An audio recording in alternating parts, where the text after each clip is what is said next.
Hello, viewers. Today is September 7, 2024. I'm here to share my thoughts and opinions on the US presidential elections 2024. Today, I would like to discuss about the endorsement of Dick Cheney. He has come back and said that he's going to vote for Kamala Harris in this election. So I would like to share my opinions about this and also whether this is going to help Kamala Harris. So first of all, I would like to say, yes, it was a good endorsement in the sense that the former vice president from the Republican Party has decided to vote for Kamala Harris, but whether it will sway other conservative Republican voters is a completely different question altogether. I will tell you the reasons. First of all, Dick Cheney was considered in the Republican Party as a very hardcore conservative. And but at this point, most of the hardcore conservative voters have already moved to the Donald Trump style of conservatism. So I don't think there are many people that are going to really get swayed by Dick Cheney's endorsement of Kamala Harris. That's number one.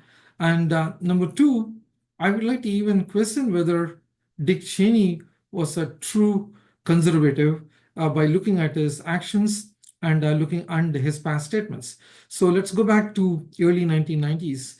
In 1993, during the Clinton administration, Dick Cheney was actually the CEO of Halliburton. So at that point of time, he was actually lobbying the Clinton administration to ease the sanctions on Iran. So he was more interested in Halliburton doing more business in Iran rather than what Iran is doing in terms of terrorism and whatnot. So he didn't bother about that. So that is not conservative from my point of view. And then, and then he came and joined the George W. Bush administration as a vice president. And during that time, especially after the midterm elections in 2002, when they won the midterm elections, he pushed hard for a tax cut. And the then Treasury Secretary, Paul O'Neill, said that, this is going to explode the deficits, and then it'll also increase the debt, and this is not a very fiscally conservative thing to do.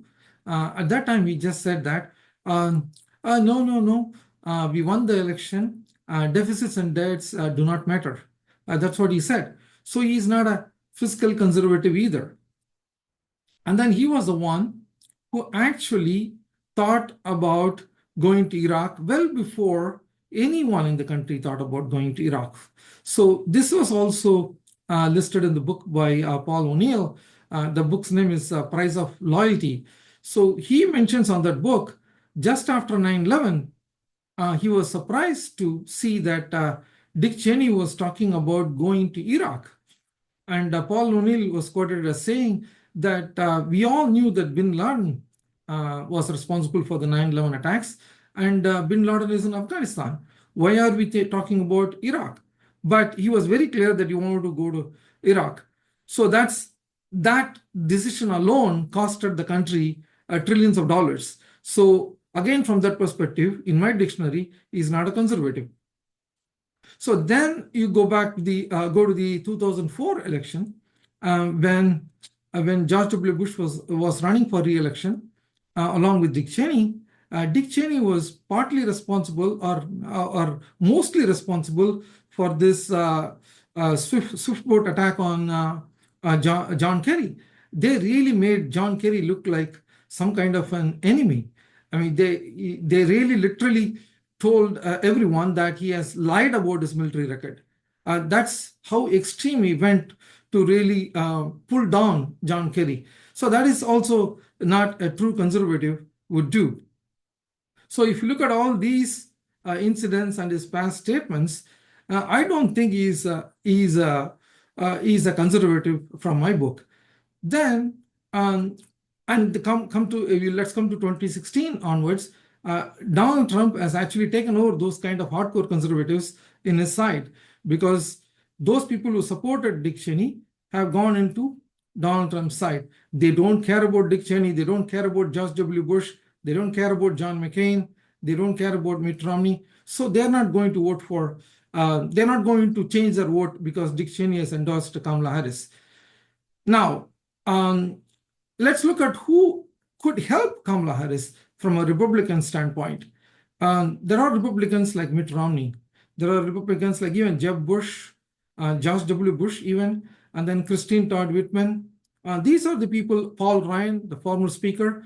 These are the people who can really help Kamala Harris because these are either socially moderate Republicans or fiscally conservative Republicans. Right now, Kamala Harris needs these kind of Republicans because she is being painted as a liberal. So if some fiscally conservative Republicans come and join the Kamala Harris or endorses Kamala Harris for president, that will be a huge win for her. Similarly, people who are really moderate on social issues like the reproductive rights, gun control reform, if those kind of Republicans come and endorses Kamala Harris, then it will be a big win for Kamala Harris. But Dick Cheney endorsing Kamala Harris is not going to make a big difference.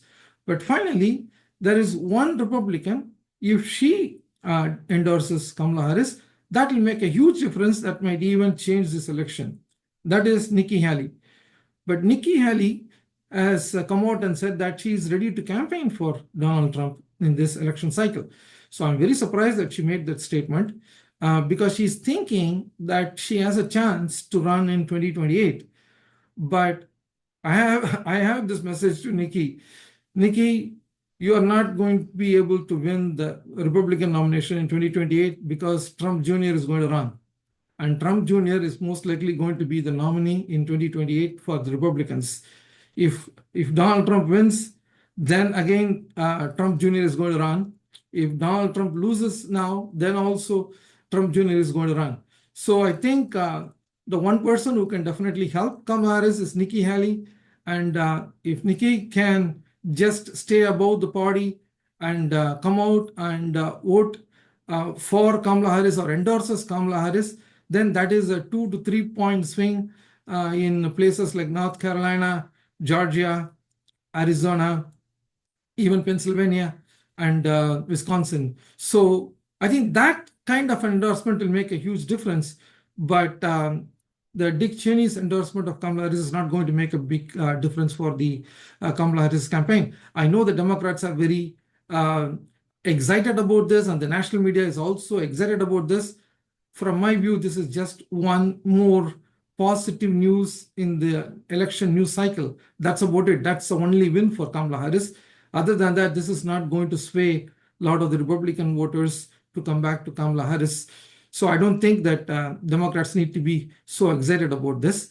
Just like the RFK Jr. endorsement did not make any significant difference for Donald Trump, this Dick Cheney's endorsement of Kamala Harris will do the same. It will not have a significant impact on the Kamala Harris's chances of winning the White House. That's my take for today. I'll come back to you with a different program tomorrow. Till then, take care.